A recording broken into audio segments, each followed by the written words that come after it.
सभी योग साधकों को मेरा प्रणाम।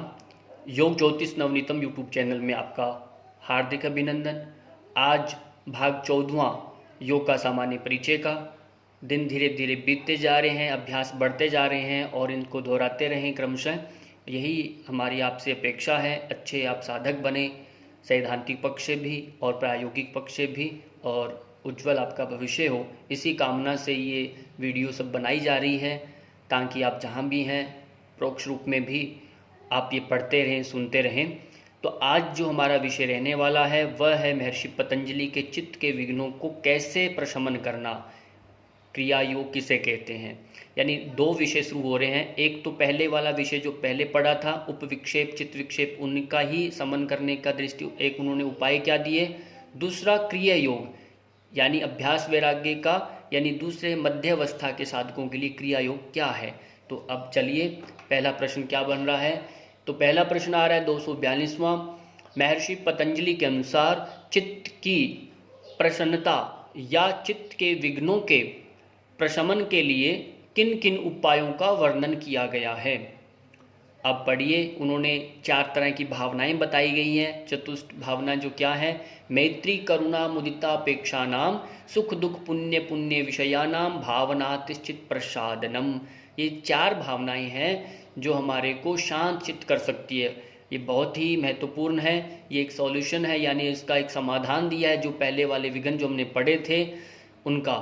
अर्थात सुखी व्यक्तियों के प्रति मैत्री भाव, जो सुखी हैं उनके प्रति मैत्री का भाव रखिए। दुखी व्यक्तियों के प्रति करुणा का भाव रखिए।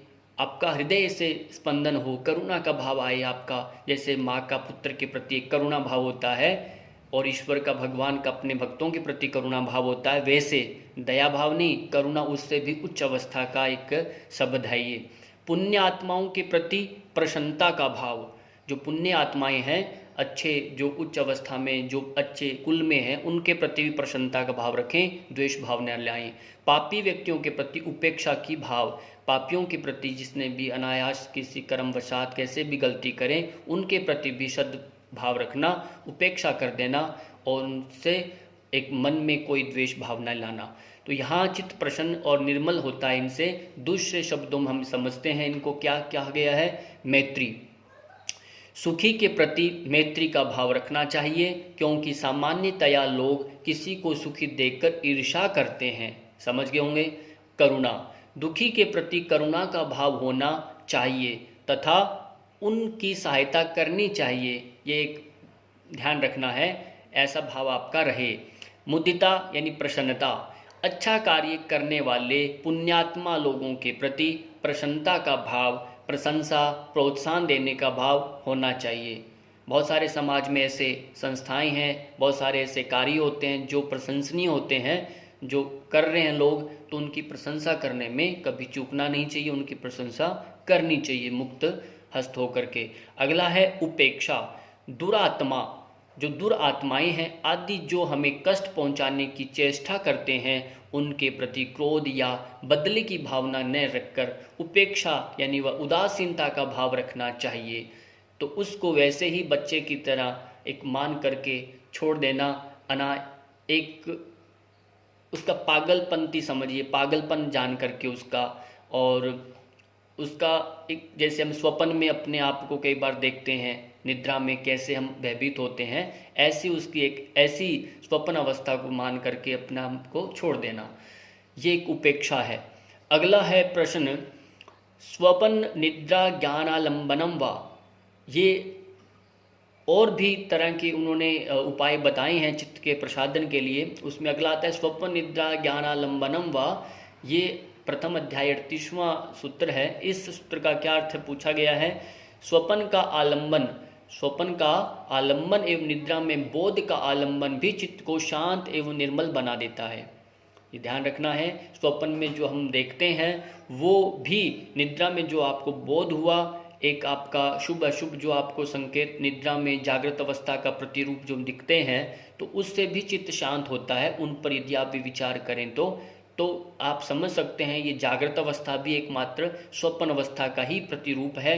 और स्वप्न में जो आप देखते हैं, निद्रा अवस्था में जो देखते हैं, वो कुछ समय क्षण भंगुर होता है तो आपको नजर आता है। इसलिए ये जागृत अवस्था को भी स्वप्नवत मानकर इससे शिक्षा आप ग्रहण कर सकते हैं। यहाँ तात्पर्य यही है। प्रश्न है, महर्षि पतंजलि ने चित्त प्रसादन के लिए वीतराग पुरुषों का ध्यान करना किस सूत्र में कहा गया? ऐसा प्रश्न आता है। वीतराग जो आपको पहले बताया था, एक अपना राग एक विराग होता है, एक वीतराग अवस्था होती है जो इन राग विराग से भी उच्च अवस्था कही गई है, जहाँ पर कोई न राग होता है न विराग होता है, वो एक मध्यस्थता है, एक योगस्थ होकर कूटस्थ होकर के चलता है। तो यहाँ का वीतराग विषयम व चित्तम, जो वीतरागी पुरुष हैं, ऐसे उन लोगों का, उन विषयों का आपको चिंतन करना, उनमें वहाँ पर चित्त स्थिर करने से भी मन शांत होता है, ऐसा कहा। अर्थात वीतराग पुरुषों का विषय करने वाला चित्त भी स्थिर हो जाता है। अथवा वीतराग वह है जिसके सभी राग द्वेष आसक्ति आकांक्षाएं समाप्त हो चुकी हैं। ऐसे महापुरुषों का, जैसे अपने श्री रामचंद्र जी का ध्यान कर सकते हैं आप, चाहे वीर हनुमान जी का है, ऐसे ही महात्मा संत हुए हैं, स्वामी विवेकानंद जी का है, दयानंद सरस्वती जी का है, ऐसे बहुत हमारे महापुरुष भारत भूमि पर जन्मे हैं। उनमें से किसी को अपना आदर्श बना करके उनका ध्यान करने से भी मन प्रसन्न होता है, चित्त शांत होता है।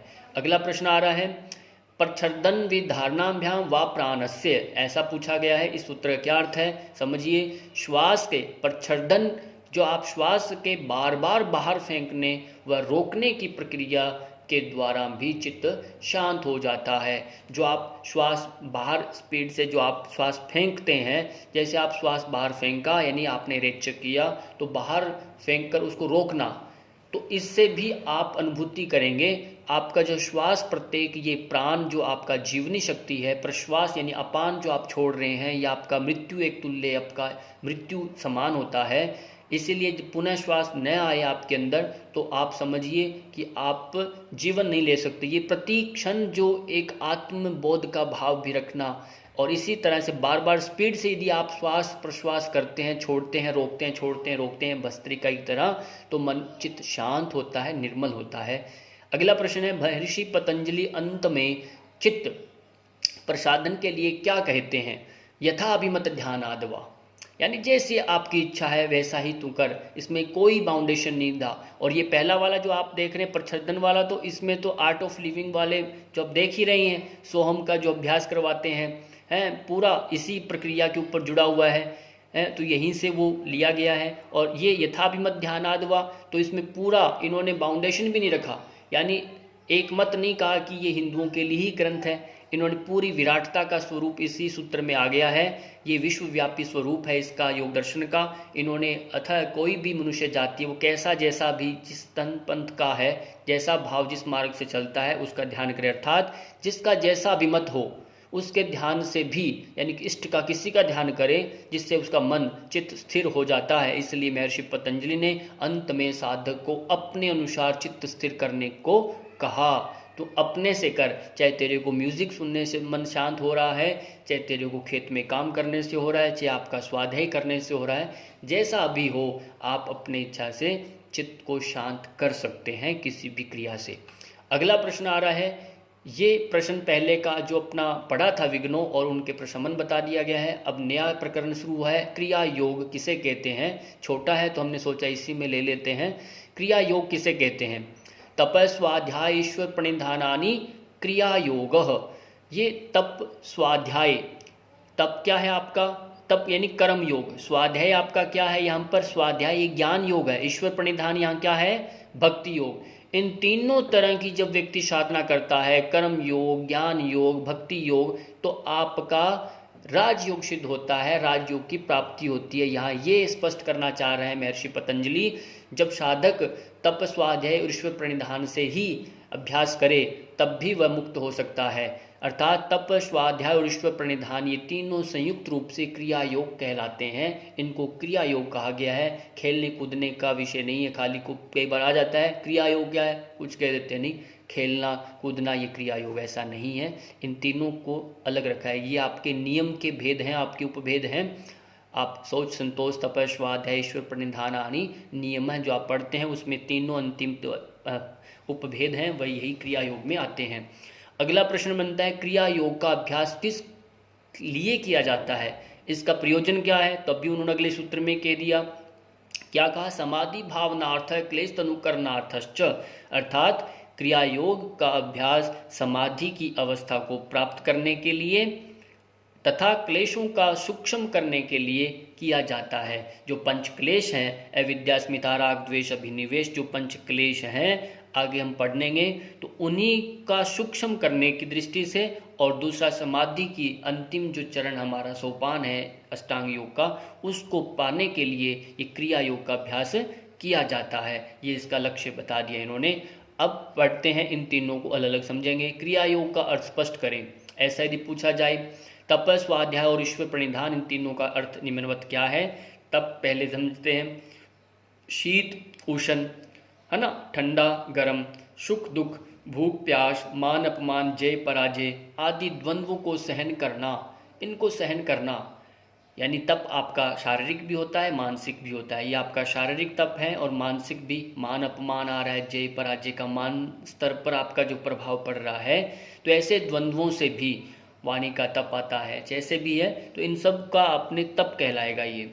अगला स्वाध्याय, स्वयं का अध्ययन, अपने समस्त क्रियाकलापों को परम पिता की आज्ञा के अनुसार करना, यहाँ तक कि उनके फल को भी चाह नहीं करना, यानी उनकी भी चाह नहीं करना, ये स्वाध्याय है आपका।